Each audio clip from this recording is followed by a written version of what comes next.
In this video, I'm going to tell you a little bit about decrease stitches, what I mean by them and how you use them.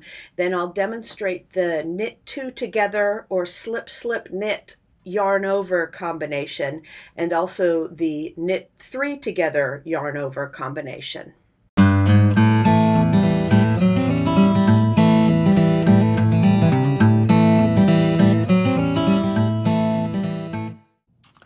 First, let me explain what decrease stitches are. It's anytime that you take 2 or 3 stitches and knit them together to create one stitch. And this can be done, it can be done to narrow the work to make the rows shorter, such as in this lace edging, where you make the row shorter and wider again.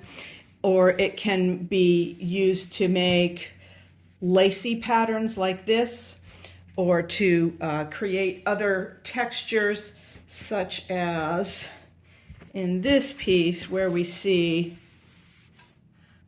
the stitches moving toward each other and also stitches going back and forth like this. So all those effects are made with decreased stitches. And let me show you the symbols, okay? So you would see something like this symbol or this one. And both of these, in needle knitting, you'll see them described in different ways depending on which direction you're knitting. They work pretty much the same way, especially in loom knitting, where you're always knitting on the right side. And the direction of the symbol shows you which way the stitches are going to move. And then they're used in combination. These two are knit 2 together, and this is a knit 3 together. And they're used in combination with the yarn over, which makes up for the other stitch that you've removed if you want to keep the same width on your row, which often you'll be doing.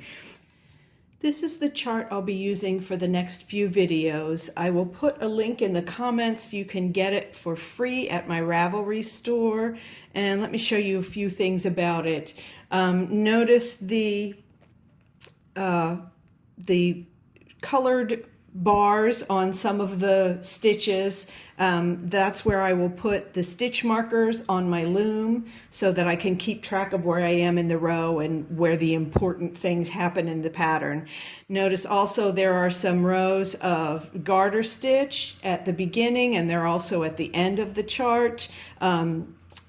That will give you a nice flat edge so things won't curl, and they go up the sides of the chart as well. And I always start my charts, I don't put the turning pegs on. So there are 25 stitches in this chart. You'll actually cast on 27, and so that you have a turning peg on each side of the row. And this way you can work from either side, and you just know that you will slip the turning peg at the beginning of the row and knit it at the end of the row. So when you start out, you want to start from the non-dominant side. So I'm left-handed, I will start on my right side. If you're right-handed, you can start on the left side of the chart, and you can use it from either direction. Okay, I have my loom set up with my stitch markers. You can see from the chart that I have some pink and blue markers at strategic places in the design. So I've put those markers on the pegs of my loom. And I also have markers on the edge pegs so that I know how far to go. I'm going to start with on the right side, which is my non-dominant side, so that after I do my cast on row, and my first row will be knits going in the more difficult direction, and then the purls will be coming the direction that it's easier for me to knit them. So think of that when you're starting your cast on row. Put your slip knot down on your non-dominant side. And you can knit those first 5 rows, and we'll get together and start on row 6. Okay, I've done my cast on and 5 rows of garter stitch, finishing with a knit row that came this way. So I'm over here on my left side, ready to do row number 6. Okay, and you can see we will be doing we'll start out the row with garter stitch, or with the pearls for the garter stitch border.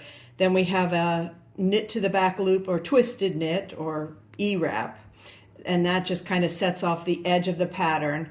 And then the next stitch is a knit 2 together followed by a yarn over.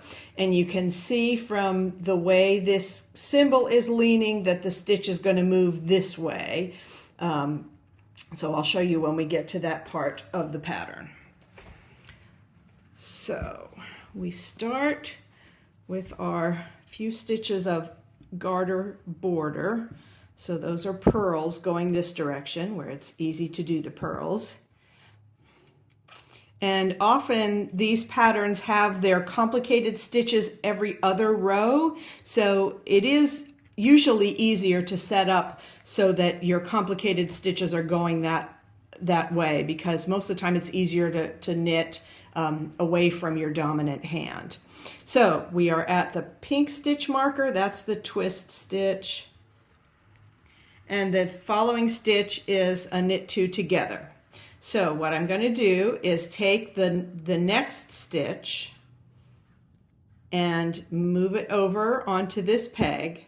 I used to stress about which stitch was on top, but I've decided it really doesn't make any difference in the look of it. So I just know that I'm going to be moving a stitch this way according to the symbol, and I have the yarn over, or the knit 2 together stitch, and then a yarn over next to it. So that's where my empty peg is, where I'm going to do just a yarn over. So I knit these 2 stitches off together. Usually you can do both of them at once. If your stitches are really tight, you might have to knit them off separately, but that's one of the good reasons to keep your stitches a little looser. And then I just wrap the next peg, and there's no stitch to knit. Now, the next few stitches on the pattern are a purl and a twist, and then I do a few more pearls. So you have a purl and a twist, and now I do 3 more pearls, starting on this blue stitch marker.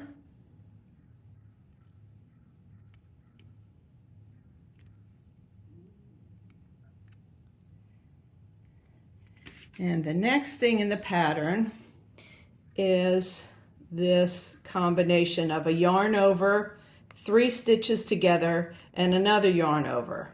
So when you do 3 stitches together, you should have 2 yarn overs somewhere, unless you're changing the number of stitches in your row. So what I'm going to do is just take both stitches from either side of that pink peg and put them on top of the pink peg. So now I have 3 stitches here, an empty one on either side. So I do a yarn over and then knit 3 together and another yarn over. Now we do 3 more pearls and another twist and a purl. So 3 pearls takes us to that blue stitch marker. And then we had a twist. Whoops, 1 more purl. Then a twist and a purl.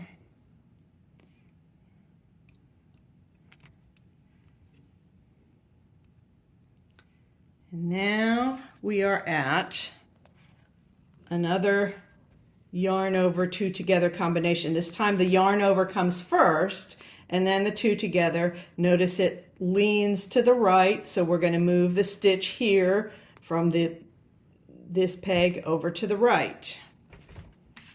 So it's this peg, and then we have 2 together on the stitch next to the pink marker.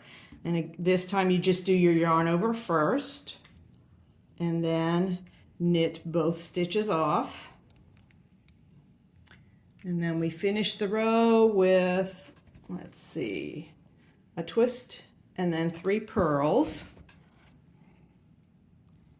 This is the edge of my pattern. And that's why I put stitch markers there, so I know that's the edge of the regular pattern. And then these last 3 stitches are going to be that garter stitch border, which in this direction is purl. And our last stitch, the turning peg or edge stitch, we always knit it at the end of the row and slip it at the beginning of the row. So that gets knit. Now we're ready for the next row on the pattern. Okay, and this one starts out with some knits. We've got the twist. Notice the part where the 2 together and yarn overs are. This on this row we just knit. Okay, then we're going to do a few. We'll do some purls this direction, which is the direction that's a little bit harder to do. I have another video where I show you a technique for doing purls in the difficult direction on a Kiss loom. I will do it quickly here. If you want to learn that technique, you can find that video and learn it. Might work for you, it might not. I found it pretty useful once I sort of practiced it a bit and got used to it. So let's see. Here I have 1 purl, and I probably won't use that technique here. When you're doing just 1 or 2 stitches, it's not that helpful. And then a twist. But now I've reached a spot where I have several purls in a row. I'm going to go from one blue marker to the next, all with purls. So I bring it forward. I make my new loop. I hold on to the thread with index finger and thumb. I put my middle finger on the pin in between so that the yarn will fall down in between the pin and the peg, and then I set the new stitch down. As I said, I'll do it quickly here. You can kind of see what it looks like, and you can look at the other video to learn the technique more slowly. It did take me a little bit of practice, but I use this technique when I'm doing Celtic patterns that have a lot of purls in both directions. So I wanted to develop a better way to do it. It's still not as fast as going the other way, but